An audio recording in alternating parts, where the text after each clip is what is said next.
YouTube, what is up? Here is an endgame that was played in the Florida State Championship under 2000 section. I was white here, and I'm trying to win. I won my first game. This is round two, and yeah. So pause here if you like. Try to figure out what white should do. It's a pretty cool sequence. Okay. Well, first let me show you what I played in the game. I took the pawn. I mean, what could be more obvious than that? And after he moved back, I brought my king in. And what I was hoping for, what I was expecting, and then as soon as I moved my king here, I realized I missed something. What I was hoping for is here.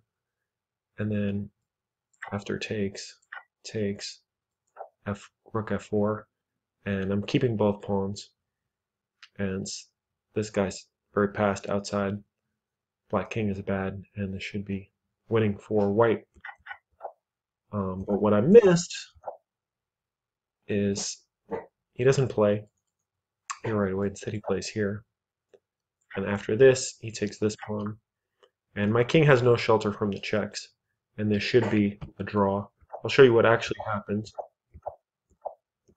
Pretty clearly draw.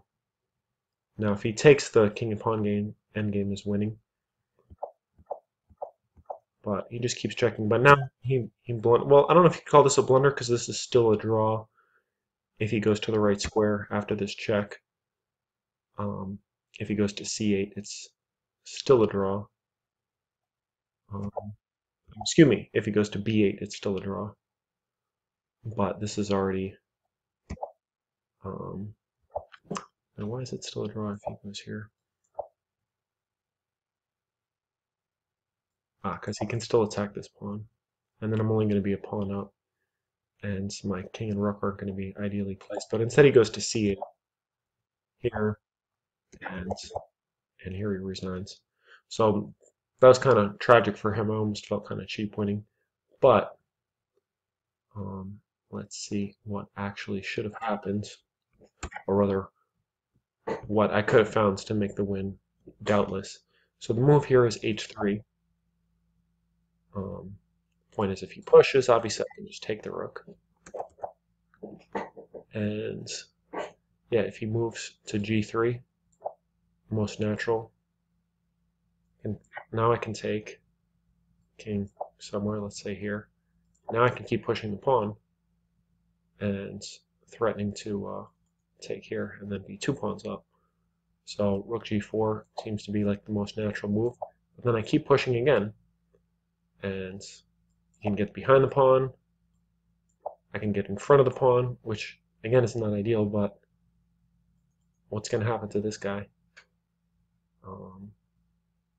Yeah, if the rook... yeah, black's almost in Zuzwang here. Zuzwang. If he pushes, I can come here, and kind of similar to the other game I showed here, yeah, white is winning, as you can see by the table bases. Having these split pawns, bad king position. I mean, it looks tricky, right? Because it looks like black can just win this pawn, but this guy's too fast. If he takes... yeah, because of the bad king position, I'm going to win. And yeah, check, and then queen here. So yeah, h3 would have been a cool move. I mean, in these type of positions, especially in time pressure, it's very hard to not play the obvious move. But yeah, h3 would have been nice. Just gunning all the way to the board with tempo. So hope you enjoyed this endgame video, and I will be back with more as time goes on. Try to get them all from either my tournament games or cool endgames I see in a book, cool endgames between grandmasters that aren't well known, like probably nothing from the upcoming World Championship, because that's going to be well documented. But I will keep you posted when you least expect it. So thanks for watching.